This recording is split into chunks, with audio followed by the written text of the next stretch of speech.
Dios les bendiga, bienvenido nuevamente a nuestro tiempo de estudio. Como siempre te decimos, es importante que tengas a la mano un cuaderno, un bolígrafo para que tomes los apuntes. Si no has visto nuestra clase anterior, te pido que corras a verla. Es una clase maravillosa en donde Dios revela su corazón. Y meditando un poco acerca de ella, de verdad que conmocionó mucho mi vida y la impactó de una manera muy bonita. Y yo digo, wow, Señor, ¿cómo puedes tú revelar cada día más tu corazón? Porque Él lo ha hecho, pero no deja de hacerlo. Y meditando un poco con la enseñanza que traigo hoy, es que lo que venía a mi corazón es que Dios revela su corazón porque necesita tratar también con el nuestro. Primero para que lo conozcamos a Él, pero también para que a través de conocer su corazón, el poder tratar con el nuestro. Hoy yo les quiero hablar del Sermón del Monte, de las bienaventuranzas. El título de la clase es Bienaventurados, y eso lo conseguimos, como todos lo han leído en algún momento, sé que sí, en Mateo capítulo 5, el Sermón del Monte. Y sabemos lo que contiene, las bienaventuranzas. Y este sermón se extiende por los 3 capítulos siguientes, capítulos 5, 6, 7, y es muy amplio. Y tratando de desglosarlo, pues me hallé con solamente no poder avanzar de un punto. Entonces es lo que quiero ministrar a tu vida. Quizás no lo pueda dar todo completo, pero el aspecto y el énfasis en el que el Señor me llevó a dar es el que te voy a transmitir en esta hora. Entonces, como les decía, el Sermón del Monte contiene las bienaventuranzas, ¿no? Y es importante entendernos, y yo meditando, yo decía, Señor, es que este sermón era quizás el menos esperado. Porque si nosotros nos trasladamos allá, recordemos que Mateo va dirigido o revela a Jesús, ¿sí?, como ese rey que esperaban los judíos. Él presenta a Jesús como el Mesías esperado, como el rey que los judíos estaban esperando. Pero de repente Jesús, luego de predicar arrepentidos y convertidos, porque el reino de los cielos se ha acercado, dice que en el capítulo 5 que viendo a la multitud, subió al monte y sentándose vinieron a él sus discípulos, y abriendo su boca les enseñaba diciendo, bienaventurados los pobres en espíritu, porque de ellos es el reino de los cielos, bienaventurados los que lloran, porque ellos recibirán consolación, bienaventurados los mansos, porque ellos recibirán la tierra por heredad, bienaventurados los que tienen hambre y sed de justicia, porque ellos serán saciados, bienaventurados los misericordiosos, porque ellos alcanzarán misericordia, bienaventurados los de limpio corazón, porque ellos verán a Dios, bienaventurados los pacificadores, porque ellos serán llamados hijos de Dios, bienaventurados los que padecen persecución por causa de la justicia, porque de ellos es el reino de los cielos. Dice, bienaventurados sois cuando por mi causa os vituperen y os persigan y diga toda clase de mal contra vosotros mintiendo. Dice en el 12, gozaos y alegraos, porque vuestro galardón es grande en los cielos, porque así persiguieron a los profetas que fueron antes de nosotros. Entonces Jesús entra en escena en este primer sermón dirigido a las multitudes, pero enfocado, porque debemos entender que la enseñanza principalmente era para sus discípulos, como más adelante lo vamos a ver, porque el Señor necesitaba en esta predicación del reino, en esta promulgación de la ley del reino, de la constitución del reino, de los principios del reino, iba dirigido precisamente a formar el carácter de los discípulos. Entonces, como te decía, este sermón era para ellos. Si nos trasladamos y nos ponemos un poco y pensamos como judíos, quizás era el menos esperado. O sea, era este el Mesías, verdaderamente era este el mensaje del rey que tanto esperamos, del rey que tanto anhelábamos, del rey que habían prometido los antiguos profetas. Era este el mensaje del rey que salvaría a Israel, que restauraría el reino, que iba a traer prosperidad material, espiritual, que iba a restituir a la nación, que iba a traer una restauración gloriosa. Era este el mensaje del rey que vendría a dar cumplimiento a las promesas más gloriosas que tenía este pueblo. Entonces el Señor pues desequilibra un poco las mentes, y es que si nosotros estudiamos los evangelios, Vemos que los mensajes de nuestro Señor Jesucristo siempre como que desequilibraban un poco el entendimiento y la comprensión. Muchos no lo entendían. Dice que muchas multitudes en ocasiones lo seguían, pero cuando Jesús enseñaba y implantaba los principios del reino, muchos volvían atrás porque no lo entendían. Y la razón está en Mateo 13, 14 al 16. Vamos a leerlo. Dice: por eso les habló por parábolas. Este fue otro discurso de Jesús, otro discurso que contiene el libro de Mateo, el discurso acerca de las parábolas. Y dice: por eso les hablo por parábolas, porque viendo no ven y oyendo no oyen ni entienden. De manera que se cumplen en ellos las profecías de Isaías, que dijo: de oída oiréis y no entenderéis, y viendo veréis y no percibiréis, porque el corazón de este pueblo, mira la razón por la cual el mensaje de Jesús no hallaba cabida en sus corazones. Dice: porque el corazón de este pueblo se ha engrosado, con los oídos oyen pesadamente, y han cerrado sus ojos para que no vean con los ojos y oigan con los oídos, y con el corazón entiendan y se conviertan y yo los sane. Pero mira lo que dice el 16: pero bienaventurados vuestros ojos porque ven y vuestros oídos porque oyen, porque de cierto os digo que muchos profetas y justos desearon ver lo que veis y no lo vieron, y oír lo que oís y no lo oyeron. Entonces la razón por la cual el mensaje de Jesús no hallaba cabida en ello era porque su corazón, dice, se había engrosado, se había llenado de orgullo, se había llenado de religión. No concebían a este Mesías que les hablaba de esta manera. En Juan 8:43 en adelante puedes leerlo. También Jesús en una conversación, en un discurso, le dicen: pero ¿por qué ustedes no entienden mi lenguaje? ¿Por qué no escuchan mis palabras? Entonces vemos Jesús siempre llamando la atención: pero ¿por qué no me entienden? ¿Por qué no me oyen? Y la razón ya la hemos leído. Entonces Jesús con su mensaje siempre desequilibraba los estándares de este mundo. Eso lo hizo con el Sermón del Monte, y de las mentes religiosas de ese entonces. Por eso su mensaje no hallaba cabida. Por eso dice: a los suyos vino y no le recibieron. No entendían sus mensajes, no lo entendían. Entonces, como primer punto, quiero decirte que Jesús en este discurso revela los principios del reino que predicaba, por supuesto, y el carácter. Es importante y hago énfasis aquí, y el carácter, el corazón de los que pertenecen a este reino, o sea, de tu corazón y de mi corazón. El propósito de estas bienaventuranzas es que el Señor necesitaba formar el carácter de sus discípulos, mostrarles las características que debían tener los súbditos de este reino. ¿Sí? Entonces dice: por ello el mensaje va dirigido principalmente a sus discípulos. Estaba la multitud, pero dice que subió al monte, sus discípulos se les acercaron y él les enseñaba. Y eso lo encontramos. Es importante entender que el mensaje es para aquellos que han creído. ¿Sí? En Romanos 4, del verso 6 al 8 dice: como también David habla de la bienaventuranza del hombre a quien Dios atribuye justicia sin obra, diciendo: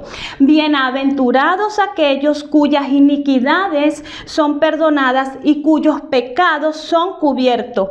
Bienaventurado el varón al que el Señor no inculpa de pecado. Si nosotros hemos recibido a Cristo, si nosotros hemos recibido la salvación, pues dice en Romanos 5 que justificados pues tenemos paz para con Dios, ¿sí? Entonces Dios nos justificó y eso es lo que nos da entrada a la bienaventuranza. Por eso te digo, es para los que han creído. Entonces, pero bienaventurados, ¿qué significa? ¿Cuál es su concepto? Déjame decirte que viene del griego makarios, ¿qué significa?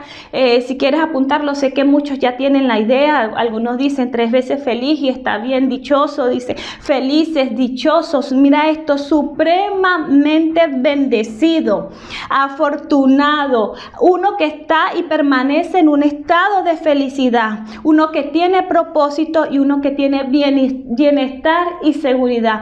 No sé si en algún momento habíamos concebido la bienaventuranza de una manera tan amplia amplia y estudiando yo no dejaba de impresionarme porque yo decía, wow, Señor, cuánta abundancia de gracia y de favor inmerecido. Entonces, contrastando un poco lo que es el concepto de lo que implica esta palabra, bienaventuranza, contrastándolo para el mundo un bienaventurado o un dichoso, un feliz, es un poderoso, es uno que posee riqueza, es uno que tiene estabilidad en el área material, es un exitoso, son los famosos, son los aplaudidos, son los admirados, son aquellos pues que son incluso envidiados por todo lo que tienen, por su belleza quizás exterior, por sus materiales, pero para Jesús no, para Jesús una persona bienaventurada primeramente es aquella que ha sido justificada de sus pecados, una persona bienaventurada,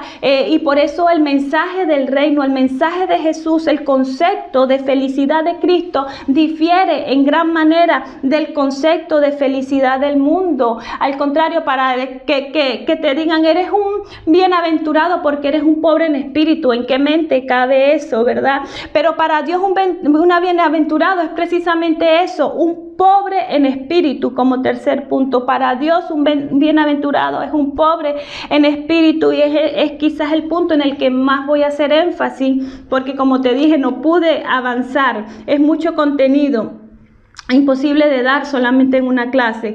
Entonces dice, bienaventurados los pobres de espíritu, porque de ellos es el reino de los cielos.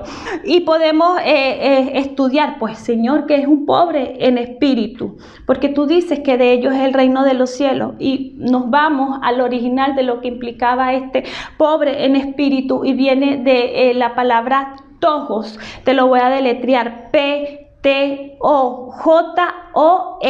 tojo, que dice que es una persona que es pobre, necesitada, menesteroso, mendigo, falto de lo necesario para vivir y del sustento de la vida, que no tiene absolutamente nada.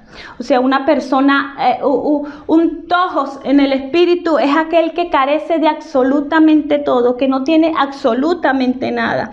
Es por eso, es decir, que un pobre en espíritu es uno que está consciente que sin Dios no posee nada en lo espiritual, y que necesita de su Espíritu Santo para vivir. Cuando hablo de pobres en espíritu, estamos hablando del espíritu humano, ¿sí? De lo más profundo del hombre, el hombre en lo más interior, en lo más profundo, con esa pobreza espiritual que necesita ser impactado por el Espíritu Santo, quien le da vida, que es quien le da el poder, quien es el que le ayuda en su debilidad, que es el que en medio de su pobreza le da la riqueza, pero es cuando vive pegado a las cosas espirituales, cuando busca constantemente al Espíritu de Dios.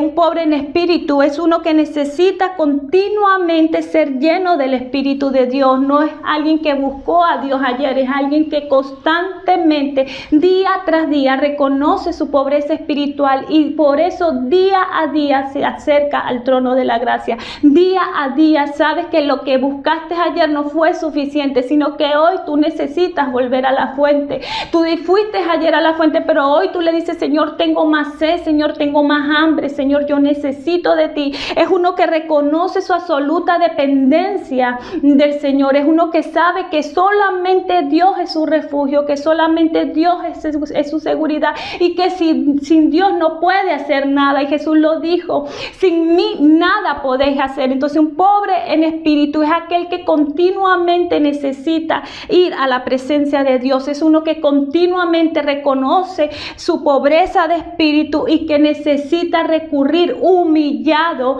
delante de Dios, mostrando su necesidad y mostrándole y diciéndole, Señor, sin ti nada puedo hacer, sin ti nada soy, Señor, sin ti no tengo tengo absolutamente nada. Si hay alguna valía, esa me la das tú, esa me la da tu Espíritu, pero sin ti nada tengo. Quien reconoce su absoluta dependencia de Dios y pone su confianza en Él. Aquellos que tienen una genuina humildad y están despojados de todo orgullo. Un pobre de espíritu es uno que vive humillado delante de la presencia de su Dios. Uno que reconoce que sin Dios nada puede hacer. Por eso con toda hambre espiritual lo busca. En el Salmo, David conocía muy bien lo que era ser un pobre en espíritu. En el Salmo 42 del 1 al 2 dice: así como el siervo brama por las aguas, así clama por ti, oh Dios, el alma mía.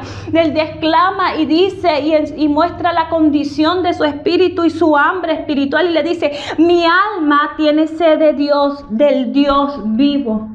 Ese es uno que es pobre en espíritu, quien se acerca al Señor mostrando esta necesidad. Un pobre en espíritu es uno que busca a Dios día a día, es uno que reconoce su condición, como lo implicaba la palabra tojos, de incluso mendigo. Si buscamos en el libro de Lucas, en el capítulo 18, vamos a buscarlo por acá rápidamente. En el capítulo 18 se nos da una parábola. Se nos habla de la parábola del publicano y del fariseo. A unos que confiaban en sí mismos como justos y menospreciaban a los otros, dijo también esta parábola. Dos hombres subieron al templo a orar.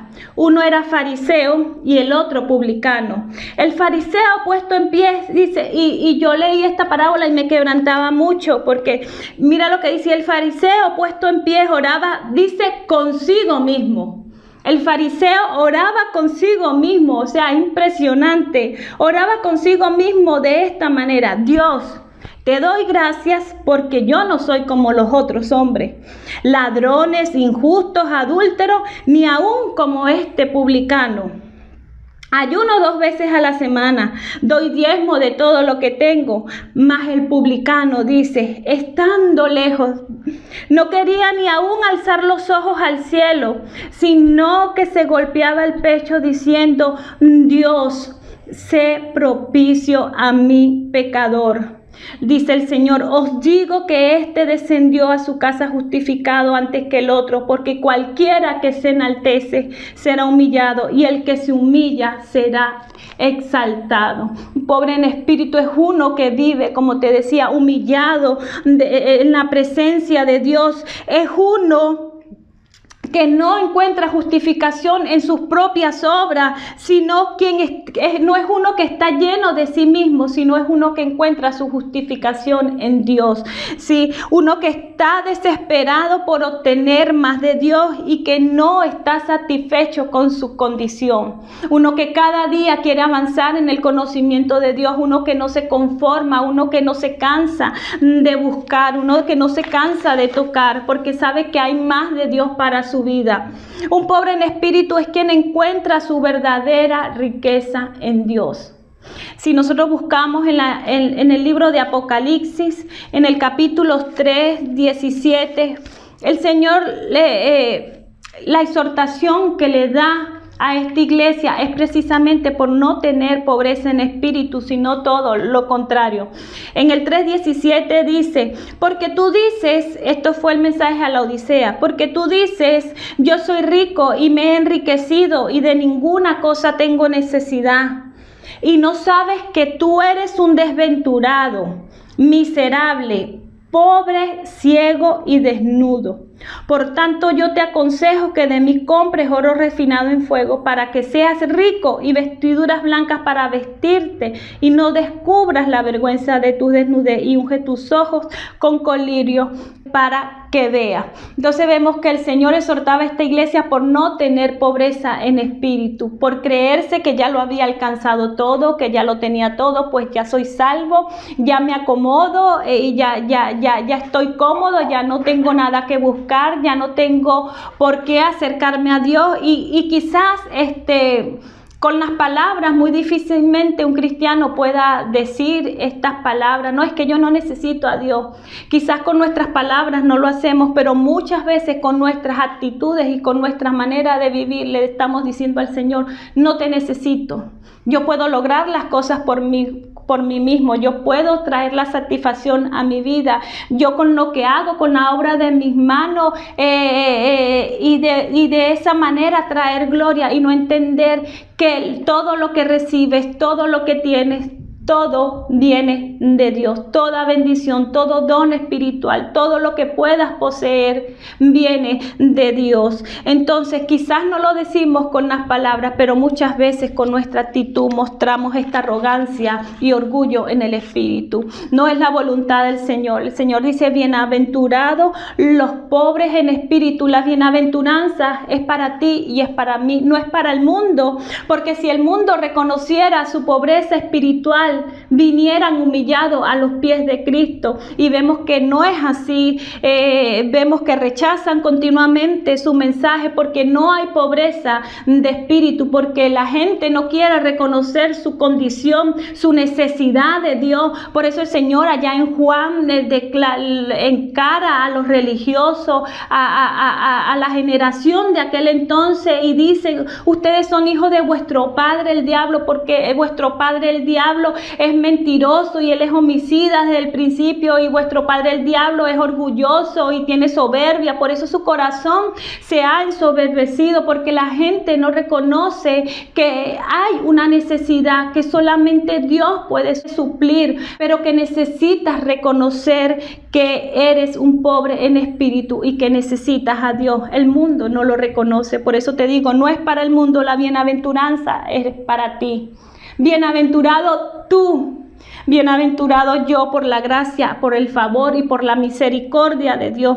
Tú que eres hijo, tú que eres creyente, tú que eres discípulo. Tú que eres discípulo, porque un bienaventurado es aquel que escucha y cumple, y su deleite está, como lo dice en Salmo 1, bienaventurados aquellos en quien su delicia está en la ley de Jehová. Por eso tú, discípulo, tú que contemplas la ley de Jehová, tú que estás recibiendo esta enseñanza, tú que corres para aprender cada día de su palabra, de lo que tiene un maestro para darte, de lo que tiene un pastor para darte, de lo que tiene el ministro para darte de parte de Dios. Tú eres un discípulo, tú eres un bienaventurado, porque tú estás contemplando la ley de Jehová, porque en esa ley está tu delicia, porque tú comprendes que no hay ningún banquete material o humano que pueda satisfacer tu necesidad, sino solamente su palabra es la que llena el corazón y nuestro espíritu. Hay abundancia de gracia y de favor en estas bienaventuranzas para nuestras vidas. Bienaventurado tú que has alejado tu corazón de esta tierra. Bienaventurado tú que lo has desterrado de esta tierra y lo has sembrado en el cielo. Tú eres un bienaventurado, tú eres un ciudadano del reino, un ciudadano del cielo. Por tanto, el Señor nos exhorta que si somos de arriba, busquemos las cosas que están arriba.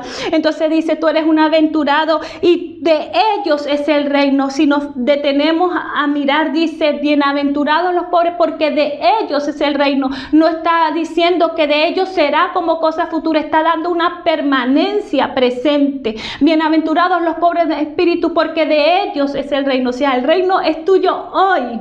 Tú perteneces al reino del Rey de Reyes y del Señor de Señores. Y las bienaventuranzas tienen como propósito, como te decía, formar en el creyente las características de los ciudadanos de ese reino. Yo te los leí: los pobres en espíritu, los pacificadores, los hambrientos y que los que tienen hambre y sed de justicia, aquellos que son perseguidos por causa del evangelio. Dicen, gócense y alégrense. No creas que este concepto de bienaventuranza, no creas que es bienaventurado el que es próspero, el que lo tiene todo en lo material, porque para Dios, como te decía, el concepto de felicidad, de supremamente felices, es diferente. Tú eres supremamente feliz, porque aún quizás faltándote muchas cosas, lo tienes todo en Cristo Jesús. Entonces,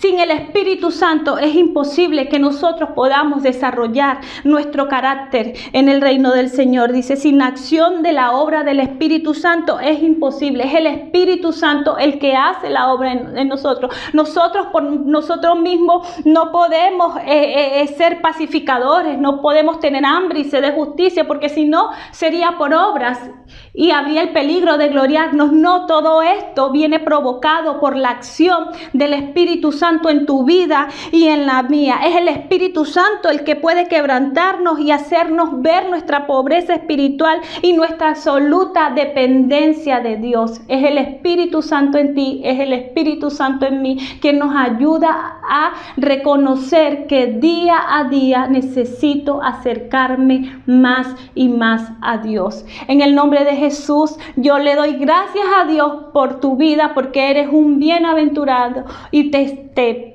exhorto a que puedas seguir leyendo este sermón en tu casa y que puedas seguir estudiando, porque traerá bendiciones inimaginables sobre tu vida. Dios te bendiga.